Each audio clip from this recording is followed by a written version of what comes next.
عقائد میں مظلوموں کی آواز سننے کے لیے مظلوم اولسی تحریک پاکستان نے الاسب اسکوائر پر 17 ستمبر بروز اتوار کو میلہ سجانے کا اہتمام کیا ہے۔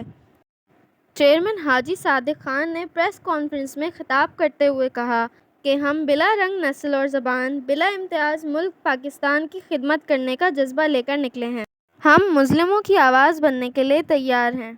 ان کی انتظامیہ سے گزارش ہے کہ انہیں اس جلسے کو کرنے اور عوام کو اپنا پیغام پہنچانے کا موقع دیا جائے۔ قانون کی مکمل پاسداری کے ساتھ اپنے محب وطن ہونے کا ثبوت دیں گے۔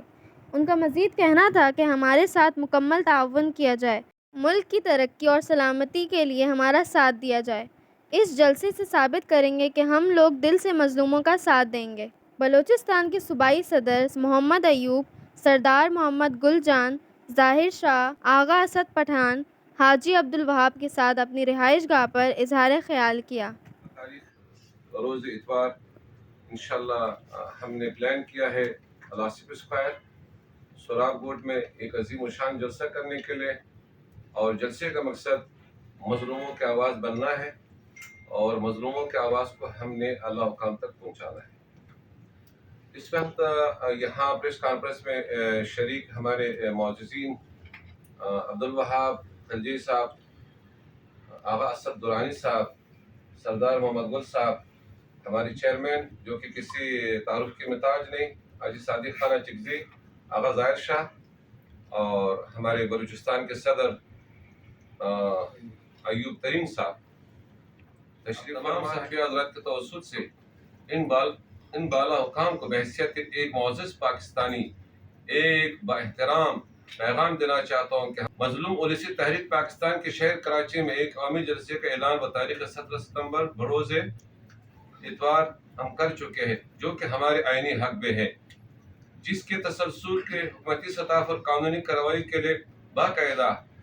ڈی سی ایسٹ کو درخواست بھی جمع کروا چکے ہیں۔ جلسے کے تیاریوں میں مصروف عمل تنظیم کے کارکن دن رات جلسے کی کامیابی۔ جلسے کا مقصد ریاست پاکستان میں رہنے والے تمام اقوام کے درمیان ذہنی ہم آہنگی پیدا کرنا اور ریاست پاکستان کی سالمیت کے لیے تمام ریاستی اداروں اور ملکی سالمیت کا دفاع کرنا تھا، مگر بدقسمتی سے احسن اقدام کو خوش آمدید کہنے کے بجائے خلل ڈالنے کی کوشش کی گئی، جو کہ مستحکم اور مضبوط ریاست کے اور عوام کے درمیان ایک بار پھر دوری پیدا کرنے کی کوشش کی گئی اور پرامن عوام کو اشتعال دلانے کے لیے جلسہ گاہ کو سیل کرنا، جلسہ استقبالیہ کیمپ کو بزور طاقت مسمار کرنا، ایک سیاسی پارلیمانی تنظیم سے اس کا آئینی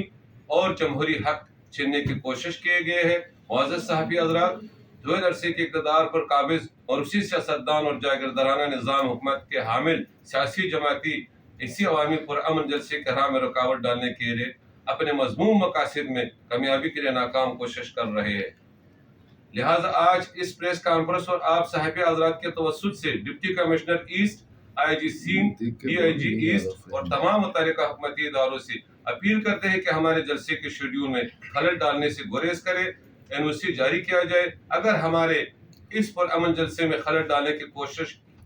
جاری رکھا گیا تو یہ پرامن عوام احتجاج کرنے پر مجبور ہو جائیں گے، جس کے تمام تر ذمہ داری D C East, I G Sindh, D I G East, S P East, S P East, D S P East اور ایس ایچ او سوراخ گوٹ پر عائد ہوں گے۔ اگر 1 گھنٹے کے اندر این او سی جاری نہیں کیے گئے تو اس کی مذمت اور اس کے مزاحمت میں درپیش نقصانات کا متعلقہ حکام بالا ہوں گے۔ آپ تمام صحافی حضرات کا ایک بار پھر شکریہ ادا کرتے ہیں کہ آپ نے ہمیں وقت دے کر ہمیں عزت بخشے۔ میری امید اللہ کے لیے ہے، ہمارا ساتھ سندھی اردو اسپیکنگ ماجر ہزارہ جو بھی ایست انسان کے ہے اس کے ہمارا ساتھ کھڑی ہے۔ انشاءاللہ آپ کو ثابت کروا دے کہ صرف ایک پشتون کا نہیں ہے، یہ سارا کام کے میں نے ایک آواز اٹھائے سارا کام کے، اس کے خاطر میں اپنا وقت میں نے ضائع کیا ہوا ہے، یا اپنا کام کیا اپنا ملک۔ انشاءاللہ میری یہ امید ہے کہ میرے عوام اپنا پہلے پاکستان ہو، پہلے میرا عوام ہے، ہمارا عوام ہو میرے پھر پاکستان بنتا ہے۔ اور میری ملک کی انشاءاللہ میری یہ پیغام میں دوں گا کہ بھائی آ جائے، ہمارا ملک میں کیا حالات ہے، کیا